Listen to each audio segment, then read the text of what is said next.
സംസ്കാര ചടങ്ങുകൾ ആരംഭിക്കാറായി. അമ്മയുടെ സംസ്കാരമാണ്. അമ്മയെ ചിതയിലേക്ക് എടുത്തു വെക്കുന്നതിന് മുൻപ് ഇതാ മകൻ ആ ചിതയിൽ കയറി കിടക്കുന്നു. വാർത്ത വരുന്നത് രാജസ്ഥാനിൽ നിന്നാണ്. അമ്മയുടെ ശവസംസ്കാരം നടത്താൻ തയ്യാറാകാതെ അവരുടെ ആഭരണങ്ങളെ ചൊല്ലി മക്കൾ തമ്മിൽ തർക്കം.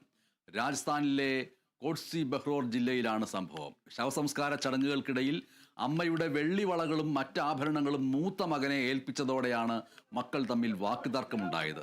തുടർന്ന് ആഭരണങ്ങൾ തനിക്ക് നൽകിയില്ലെങ്കിൽ അമ്മയുടെ സംസ്കാരം നടത്താൻ അനുവദിക്കുകയില്ല എന്ന് മക്കളിൽ ഒരാൾ പറയുകയും ചിതയൊരുക്കിയ സ്ഥലത്ത് അയാൾ കയറി കിടക്കുകയും ചെയ്തു. ദൃശ്യങ്ങൾ കാണാം.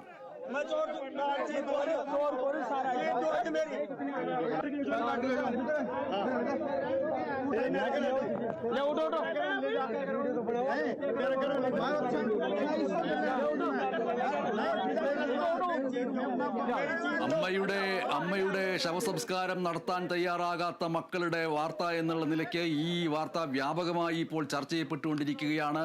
ഇത്രയും കാലം ജീവിച്ച് മക്കളെ സൃഷ്ടിച്ച് ആ മക്കളെ വളർത്തി വലുതാക്കി അവസാനം മരണത്തിന് കീഴടങ്ങി ചിതയിലേക്ക് എടുക്കുമ്പോഴും സ്വത്ത് തർക്കവുമായി മക്കൾ പോരാടുന്നു.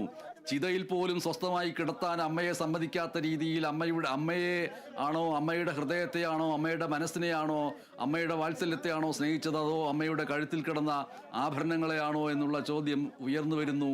അമ്മയുടെ ശവസംസ്കാരം നടത്താൻ തയ്യാറാകാതെ അവരുടെ ആഭരണങ്ങളെ ചൊല്ലി മക്കൾ തമ്മിലുണ്ടായ തർക്കം രാജസ്ഥാനിൽ നിന്ന് വ്യാപകമായി ചർച്ച ചെയ്യപ്പെട്ടുകൊണ്ടിരിക്കുകയാണ്. സംസ്കാര ചടങ്ങുകൾക്കിടയിൽ അമ്മയുടെ വെള്ളിവളകളും മറ്റാഭരണങ്ങളും മൂത്ത മകനെ ഏൽപ്പിച്ചതോടുകൂടിയാണ് മക്കൾ തമ്മിൽ വാക്കുതർക്കമുണ്ടായത്. അതെങ്ങനെ ശരിയാവും? മൂത്ത മകന് മാത്രം കൊടുത്താൽ എങ്ങനെ ശരിയാവും? ഞങ്ങൾ കൂടി അവകാശപ്പെട്ടതല്ലേ? ഈ ചടങ്ങ് അങ്ങനെ നടത്തിയിട്ട് സൂത്രത്തിൽ ആഭരണങ്ങളുമായിട്ട് പോയിട്ട് സുഖിക്കാമെന്ന് കരുതേണ്ട എന്നുള്ള നിലയ്ക്കാണ് ഈ രീതിയിൽ പ്രതിഷേധമുണ്ടായിരിക്കുന്നത്. തുടർന്ന് ആഭരണങ്ങൾ തനിക്ക് നൽകിയില്ല എങ്കിൽ ശവസംസ്കാരം നടത്താൻ അനുവദിക്കുകയില്ല എന്ന് മക്കൾ ഒരാൾ പറയുകയും ചിതയൊരുക്കിയ സ്ഥലത്ത് അയാൾ കയറി കിടക്കുകയും ചെയ്തു.